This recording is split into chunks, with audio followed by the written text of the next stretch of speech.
I need help in the process of forgiveness from betrayal trauma. What's up, you guys? Welcome to the Therapy Brothers podcast. I'm Brandon. I'm Tyler. We're brothers. We're therapists, We're not afraid of your questions. so bring it.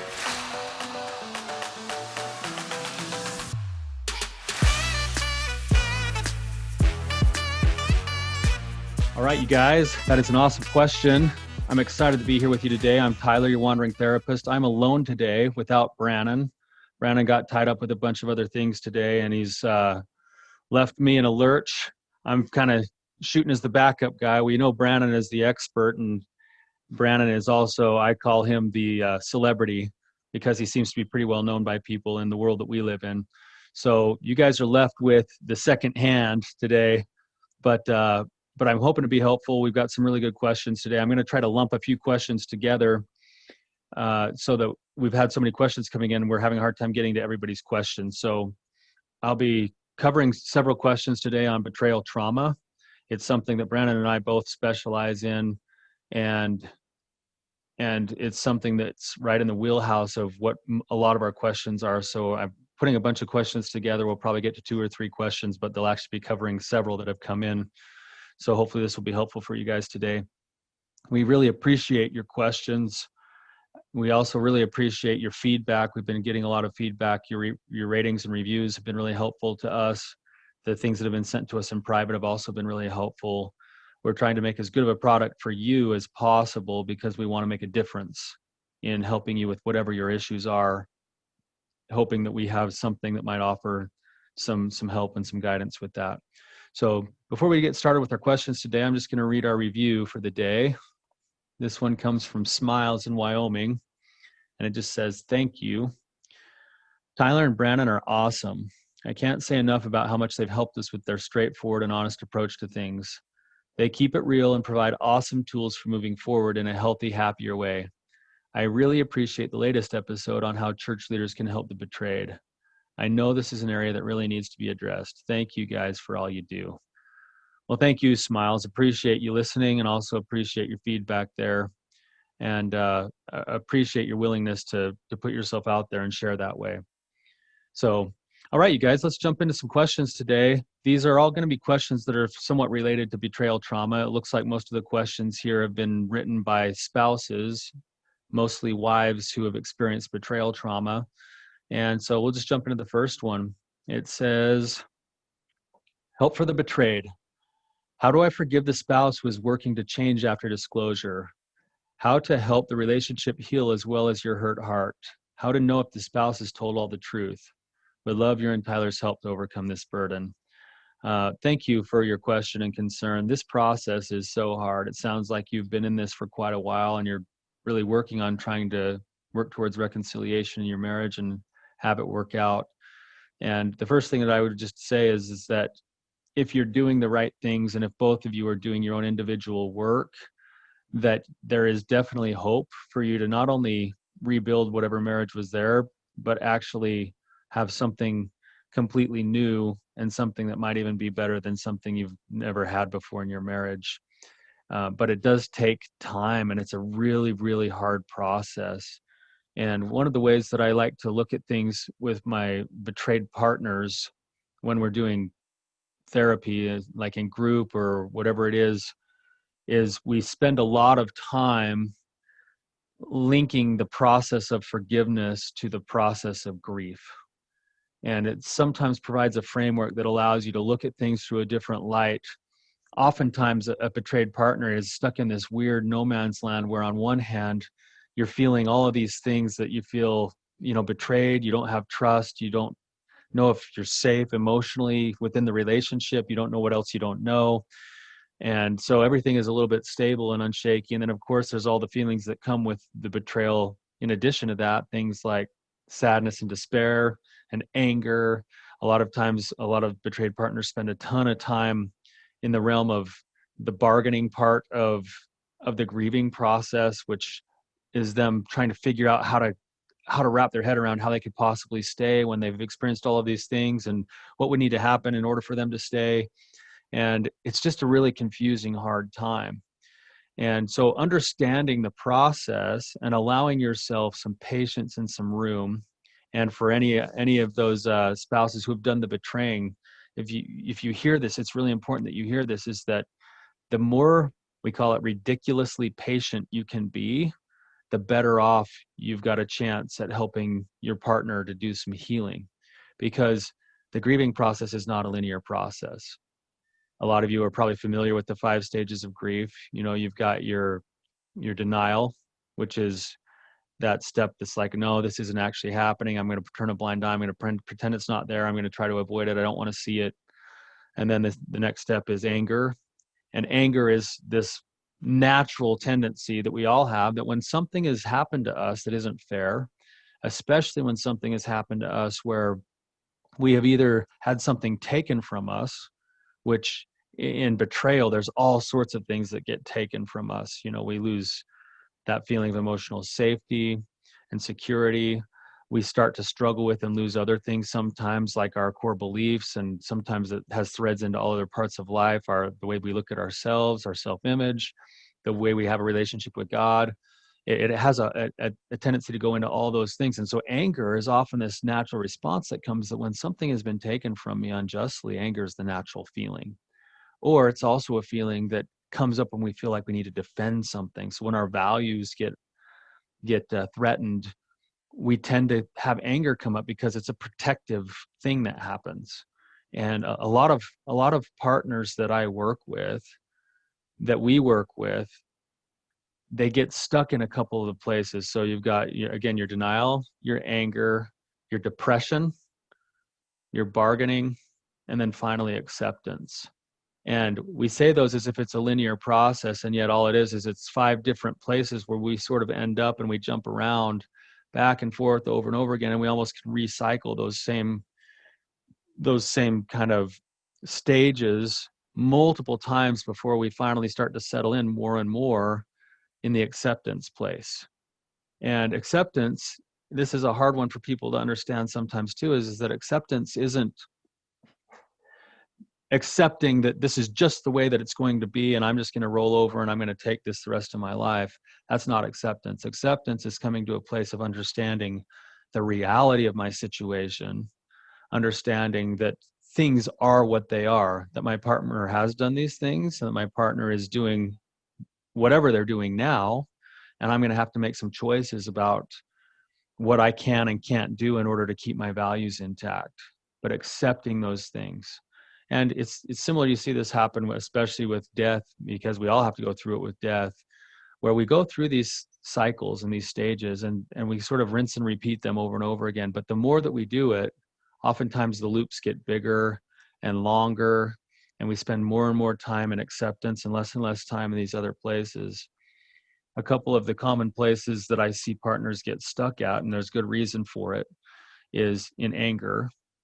Anger is, because it's protective, it's also one of the safest places to be when I'm in a relationship and I don't know if I'm emotionally safe or stable or secure, when my world is kind of going all over the place. And so often what will happen is with a betrayed partner that I work with, they'll come into the office and first their world is just spinning. It's like they've been thrown in the spin cycle in the washing machine and hit spin, and they just barely getting enough oxygen to breathe emotionally. They feel crazy, they feel worn out, they feel spent, they're on high alert. A lot of times there's even symptoms that are similar to PTSD that are going on for a partner. And the first part of treatment is it's like triage work. It's trying to help the partner just learn how to be grounded again, learn how to trust that they can manage their own emotions again, learn how to be able to kind of navigate their world again. And then it moves into kind of a new tier where they start to go, okay, now we want to start moving towards either moving on and having to make decisions towards divorce, or figuring out if I'm going to stay in this relationship and how I can make that happen. And a lot of times anger is the vehicle that, after the triage, after the crisis, then anger becomes this way where I can hold on to my relationship, but I don't have to be vulnerable. And so now I can be critical of my spouse. I can continue to be angry about how I've been treated. I can have all of these things happen, and I don't have to be vulnerable with what my true feelings are about the values that I've had affected or the ways that I'm truly feeling, but I can hold on to my partner, my husband, in a way where now he's going to have to talk to me and I get to talk to him, even if it's through angry ways. And I get to maintain my distance at the same time. I don't have to let go of the relationship. And that's kind of a plateau that a lot of couples hit for quite a while until they realize that if they actually want to start stepping a little bit deeper into the recovery process, and as trust starts to build over time, then I can start to lay down that anger a little bit. And another place where I see couples getting stuck a lot is in the bargaining stage. And I think the bargaining stage is connected a little bit to denial sometimes. But what happens in bargaining is that a betrayed partner doesn't really want to leave their spouse. They don't really want to have to make the decision to stay or to go in the relationship because number one, it wasn't fair for them to be in that situation in the first place. Number two, there's a whole lot of unknown that goes along with that. And a lot of times there's a whole lot of other logistical things that are going to be affected by that process of the decision making. And so what will often happen is that bargaining stage becomes another place where I don't necessarily have to make decisions that might be the writing on the wall when I'm looking at them. And so I can bargain with my partner and say, well, if you do this, this, this, and this, then maybe I can start to forgive. And then if the partner doesn't do that, then you come back with a different bargain instead of following through on the boundary that you were going to set because you're afraid of what the boundaries implications might be. And so being patient with each other during that process, allowing some room for some boundaries work to start to take place, even if it's ugly at first. And we can talk about boundaries on a different episode if we want to, but allowing patience and time, ridiculous patience and time, being compassionate with yourself and with each other over the fact that this process does take time. A lot of the couples that I work with, they kind of go through these plateaus that we're talking about, and it won't be until after several years, 3, 4, 5, 6, sometimes 7 years before I'll bump into somebody in the grocery store or something, and they'll say, man, Tyler, our marriage is better than it's ever been. It's been hell. I never want to go through this again, but I'm so glad we did this because it was so worth it to work through this. That's a long time. That's a long time for people to wait, especially in a world where we're ready for instant gratification.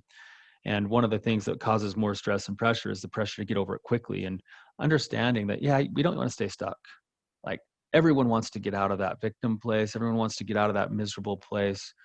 But we have to allow ourselves to go through all of those different kinds of stages.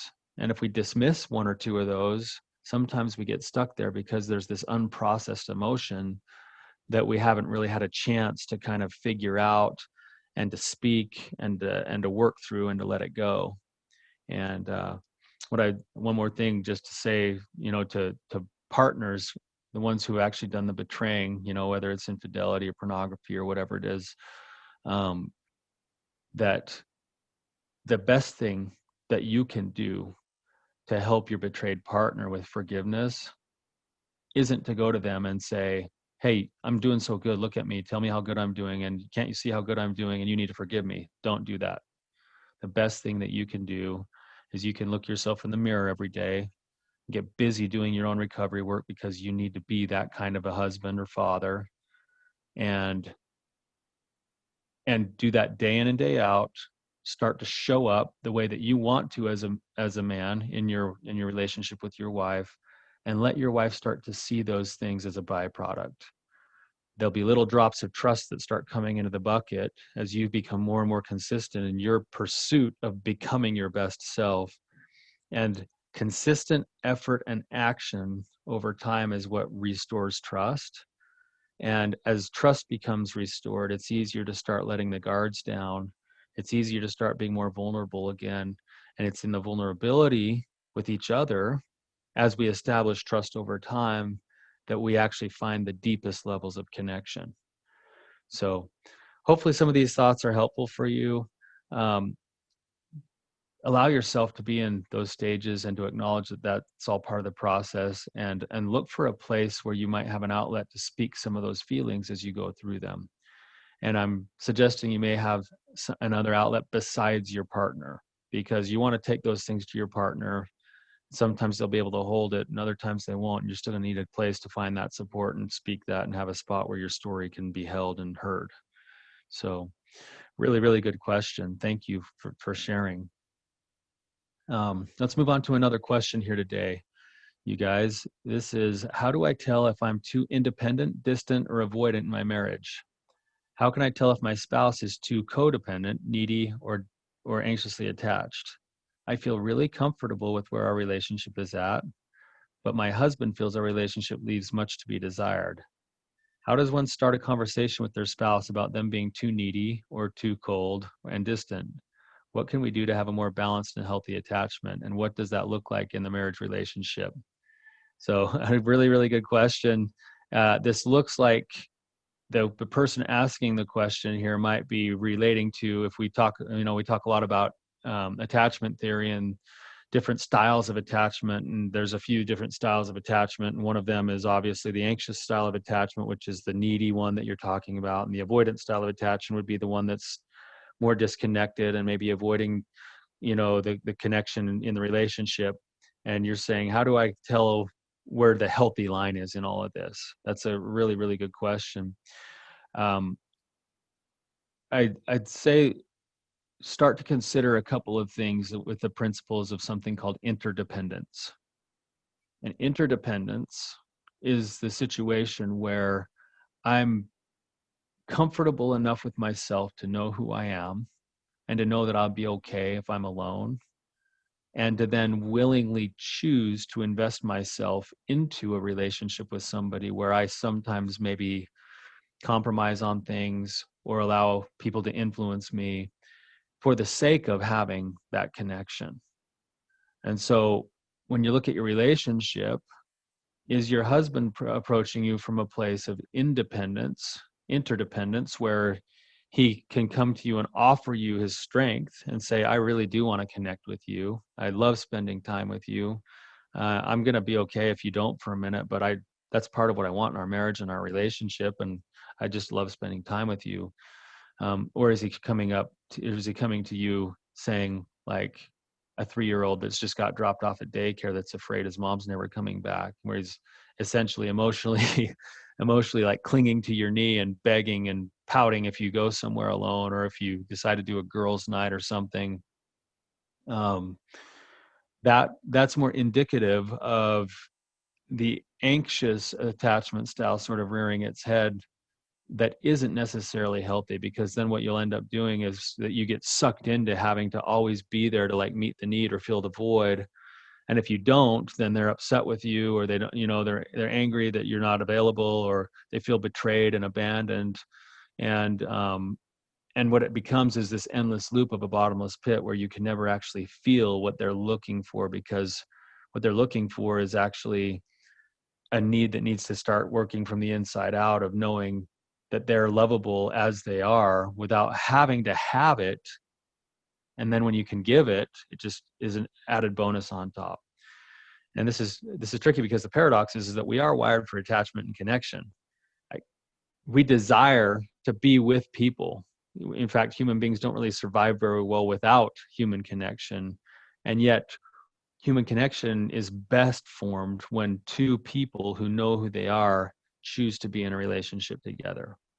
So the avoidant person, often they feel okay with themselves enough, but they don't necessarily trust other people that much. And so it's easy for them to move away. And so when you said, I feel really comfortable with where our relationship is at, there's a good question to ask yourself, and to just be curious with it, and ask yourself, is that your avoidance talking, or is that your independence or interdependence talking? So if your avoidance is talking, you're saying, hey, look, we're good. Like, I've got a couple right now that I'm working with where the man is the avoidant one in the situation, and he's coming into my office and saying, yeah, life has never been better. Like, life is great. Like, we're getting along really good. Things are awesome. And then she comes in like the next hour and she says, man, I'm going crazy here. He's never around. He works all the time. We never have a real conversation about anything. The only thing we ever talk about is surface things, like where to get the kids at certain times. And I'm like withering on the vine here because I have no connection with him. Otherwise, he's coming at it from a pretty avoidant place where he's saying things are great, even though there isn't really a relationship happening, right? Where the avoidant person is, if you recognize that it's avoidance, how do you overcome this? The challenge is to recognize it, and the avoidant person's challenge is to, with practice, is to stop running and to learn how to turn around and gently lean in, not maybe go all the way. And the anxious person, so it looks like in this case, your husband would be the anxious one, possibly. In the anxious person's case, we call it pursuer softening. We want the anxious person to slow down the approach a little bit. If you can't slow down the approach, that's a pretty good indication that it's coming from an anxious place and not an interdependent place. But if you can slow down the approach a little bit and allow space for your partner to turn around because they're feeling smothered and actually see you, that's how the relationship comes back into being a little bit more healthy and strong. So how do I talk to my partner about this? That's a good question. I think being sensitive to, if you understand the different attachment styles, you can use some of that knowledge to your benefit when you bring up the conversation. And so, for instance, if you feel like your husband's over pursuing or feeling a little bit anxious or is too needy, you could go to him in one hand and say something like, "Hey, you're smothering me," or "Man, you are so insecure." And you can pretty much know how that conversation is going to go. It's not going to go well. Or you could read between it and understand what's the drive behind the neediness. The drive behind the neediness is this intention and desire to want to feel connected, to want to be appreciated, to want to know that they're secure and safe in the relationship. And if you understand that, you might be able to bring it up by saying, "Hey, whatever your husband's name is, I want to talk to you about something. I noticed that, when I go out on a girls' night, you seem to panic quite a bit and you feel like I'm not valuing you, or you want all of my time when you're home, when we're both home and the kids are in bed. And I I'm really glad that you want to spend time with me, and I like spending time with you too, and I appreciate that you value being with me. And I need you to understand that sometimes it's healthy for me to spend a little bit of time in other places doing other things. And I trust that you can understand that, and that you could also probably benefit from spending some time alone, whether that's in your own thoughts or with going out on a boys' night or doing something else, so that we can both really enjoy one another when we're here. You could go a little bit further and be honest and just say, sometimes it makes me want to move further away when it feels like I don't have a lot of space to actually lean in and be part of the relationship. I feel like sometimes there's so much pursuit, which I understand why. It's because you want to be with me, and I'm hoping because you love me. But sometimes that feels a little bit like too much for me, or a little bit smothering, and then it's hard for me to want to lean back in. And then you probably sense that, and it probably isn't very good for you. So hopefully that's helpful for you. I think it's a really, really common thing. This is something that even without betrayal trauma, this is like the classic thing in relationships. You get the pursuer distancer. It's like playing leapfrog the whole time you're with each other, where one person moves away and the other person chases, and it's just playing leapfrog until eventually the person who's chasing gets tired and they stop. And then oftentimes people will flip roles and then they'll play it the other way for a minute. Really what it's based off of is the inability to be truly vulnerable with each other and to trust one another, and to trust self. If I trust myself, then I can go into my relationships knowing that I can just offer who I am. And if it's not met with like acceptance, it's going to be hurt. It's going to hurt and be painful, but it's not going to define me as a person. And I'm going to be able to set boundaries and move on and live accordingly. And so a lot of the times, something behind this question that people don't necessarily like to hear all the time is that if you notice that you're in either spot, either the anxious or the avoidant place in your relationship, there it might be a sign that there's either some boundaries out of place, or that there's some additional internal work to do to be in a place of acceptance and confidence, of liking what you see in the mirror on an individual basis. So hopefully that's helpful for you. Thank you for the question. That's a really good question. Something that we probably could spend a whole episode on if we wanted to. All right, here's our next question. This says, what are the steps to be taken in order to have a full disclosure? What are your recommendations? I'm sure that we'll be covering this in other episodes, but I'll just touch on it really lightly. Disclosure disclosure is often done in a really poor way, where you either, you just find out or found out, and then oftentimes what happens is what we call death by a thousand cuts, where it starts to trickle out the information, where whoever's been caught just tries to say what they think has been found out, and then they try to close it all off and say, that's it, I swear, that's all there was. And then after some prodding and pushing, or after some guilt over the next couple of days or weeks, then another discussion happens, and then there's more that gets added to it. And then they say, oh, that's it, that's all there was, I promise that's all there is. And then eventually it's just this ongoing thing that drags on for days or weeks or sometimes months, where at the heart of the concerns for the betrayed spouse, what she's looking for an understanding of, like, I need to see the big picture and understand what I'm dealing with so that I can make some real decisions.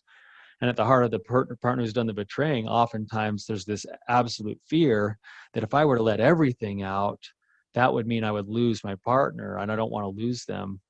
And so there's this pinch point that happens where there's this constant, like, that's all there is, I promise. And then another question happens, or something else leaks out, or something else gets found out, or some guilt happens. And then it continues to trail on for a long, long time. And every time a disclosure happens like that, for the betrayed partner, she experiences that fresh.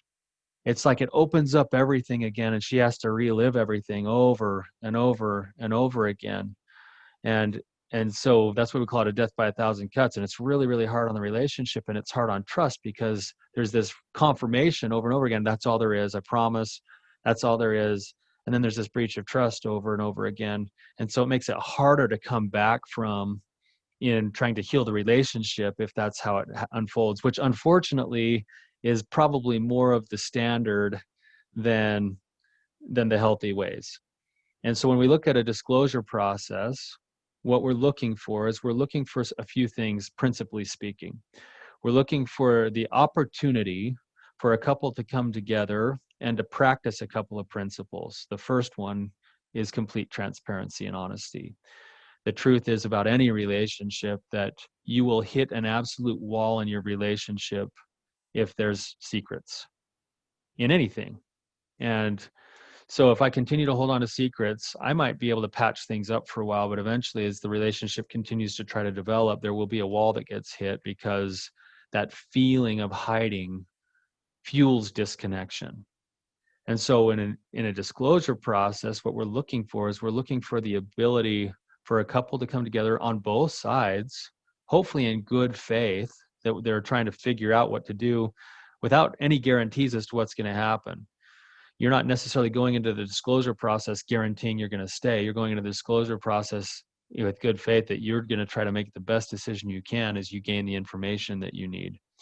And so what we like to do with the disclosure process, and hopefully this is done oftentimes with somebody who's experienced and can be a third party to help facilitate this, a good therapist or a good coach or something would be really helpful, is that we'll have the betraying partner create what we call their disclosure statement. And the disclosure statement will be basically their history of the acting out or of the infidelities that have happened.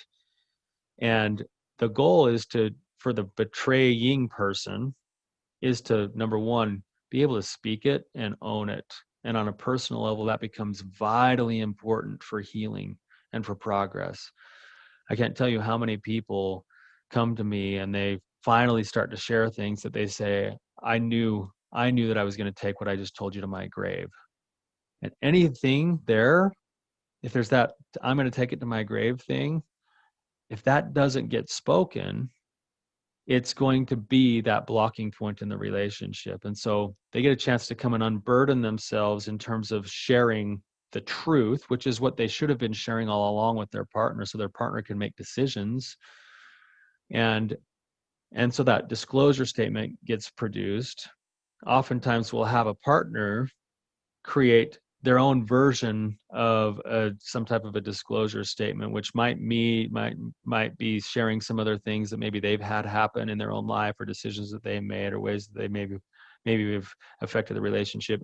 And they'll also disclose what they're hoping to gain by going through the process, by going through the disclosure process and acknowledging that this process is what it is for both partners. After that, we'll have the partner also create something called an impact statement. It's called other things, but in essence, the partner gets to then express to the person who's betrayed them all of the feelings that they need and feel like they want to express to that partner, how that betrayal has affected their life, and in what ways it's affected their life, how it's affected the way that they feel about themselves and about relationships. And it's just a way to basically share their heart, their process, to share some of their pain. And the principle that's tied up into that is that the partner who's sharing that impact statement, gets a chance to speak what they're feeling, which allows continual processing towards all of those stages of grief that we talked about a little bit earlier today. And it allows the betraying partner to step in and hopefully get an opportunity to practice what we call holding space or providing empathy. So instead of getting defensive or instead of disappearing, they get a chance to hear it. They hear their partner's heart and their story. They get a chance to hold it. They get a chance to validate it. And then we oftentimes add in another piece, which is a statement of accountability that the betraying person will then finish with.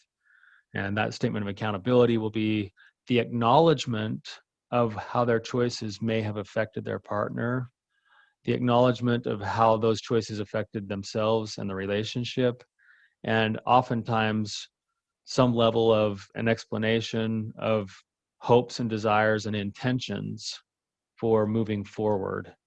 And if you get that all kind of put together, sometimes that takes several months to do that, working with like a therapist or somebody who's an expert to help figure out what questions you want to ask. Now, that's another part of the disclosure I forgot to include, is that we also allow for the betrayed person to ask some questions, clarifying questions that they might need to know that it's on their heart. And figuring out which questions to ask can be tricky, because there's some questions you think you need to know, and there's other questions that you absolutely need to know. And each partner's a little bit different. But that's sort of what like the disclosure process in a nutshell sort of looks like, if you can do it that way. Oftentimes it starts off in some other unhealthy ways, where you either get the drive-by disclosure, which is like, oh, by the way, I'm having an affair, and then it's expected to just be like done with. Or you get the death by 1,000 cuts, which is this ongoing unraveling of things. Either one of those doesn't really provide any help, and it doesn't provide any hope or direction for being able to move forward. So hopefully that's helpful, you guys. I know that I've been through several. I don't think the disclosure process is absolutely necessary, but just about every disclosure that I've been a part of, and I've been a part of a lot of them, have yielded some benefits on personal levels, and often on the relational level as well, because it kind of shows where people are at, and it at least allows for things to be in the open, so that decisions can actually start to be questioned and made. So these are all really, really good questions, you guys. Really appreciate the fact that you're participating and sharing yourselves this way. I just want to say a couple of things based off of the questions that were asked today, is that I know that this process is really difficult for all parties involved. That going through that feeling of betrayal is maybe one of the worst things that anybody could ever experience, because it strikes so close to our core need as human beings to be in securely attached relationships. And what I want to just reemphasize is that I see it over and over again, that it doesn't always play out this way. There's no guarantees. Everybody has to make their own right decisions. But when you get two people who are fully committed to the process of recovery, who are fully committed to becoming who they're meant to be and to doing the healing, that oftentimes that yields a marriage and a relationship with far more depth than it ever had in the first place. Because what happens is you go through hell together.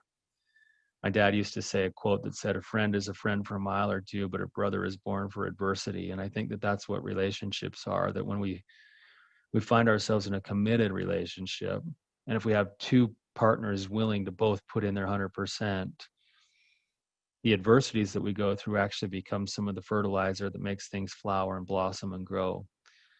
If you don't get both partners putting in 100%, then oftentimes those things don't last, or it's right to not continue to be in the relationship. But when it does, it's a beautiful thing, and it yields an intense amount of strength and beauty. And there's, I'll just tell you a story really quickly to finish up here today. I bumped into an old friend of mine last night at my daughter's soccer game. For some reason, I didn't even recognize him. He came, he came running up to me, and he's like, "Hey, Tyler, Patrick." He came running up to me, gave me this big hug, and I was sitting there standing, going like, "Who is this person? I can't put my finger on it. I interact with so many people every day." And I didn't have the template in my brain going on to recognize that this was an old friend from high school. And so he stepped back from me, and then he said his name, and then it clicked, and I was like, "Oh my!" And we had this just amazing kind of reunion. We're sitting here at the soccer complex where my daughter's having a soccer game in this public area, and then we start catching up with each other, and come to find out that he's actually been in recovery himself for quite some time. And he sat and kind of outlined a little bit about what his recovery process had looked like. And he told me about how he had betrayed his wife in so many different ways. And through tears in his eyes was, this is funny, you have two grown men talking at a girls' soccer game. Both of us have tears in our eyes. And he's telling me just how hard it's been for them, and how brutal the process has been, and how sad and heavy he feels about the things and damage that he'd caused. But then he looked me in the eye and he said, "This is the biggest blessing I've ever had in my life." He said, my relationship with my wife is so much stronger and better now. And he said, "We have to work at it every day, and it's still hard, but I know my wife and her heart, and she now knows me and my heart. And even though we're both not perfect and we both have struggles, we have complete commitment to each other. And I feel so grateful to know that she's so loyal to me, even after all the hell that I put her through." And that adversity is actually going to turn into one of the greatest strengths in their marriage as they go through the rest of their marriage and hit other hard times, because that's what marriages are. He's now, with his wife, they've now laid a foundational piece in their relationship by having been willing to go through the hell together, and both of them be committed. And he's highly committed. And that's now gone from a weakness to a complete strength in their life and their relationship. And I see that so many times when the process gets played out the right way. So there's hope, you guys. There's hope either way. There is healing that's possible. If you've experienced that betrayal in your life, I know that it feels like a pretty dark, deep hole sometimes, and sometimes it feels like it's never ending. Just know that you're not alone, and that there are some resources. If you're experiencing some form of betrayal, I'll just put a plug in here that it often helps to find some type of a support group, or to develop that with people who are close to you. You can find support groups locally in most places. I know that Brandon and I both have online options as well that you guys could inquire about if you wanted to, or go to lovestrong.com or brandonpatrick.com and look at what the resources are for betrayed partners. But you guys, thank you again. Hopefully this is helpful, and really appreciate you being with us. Till next time.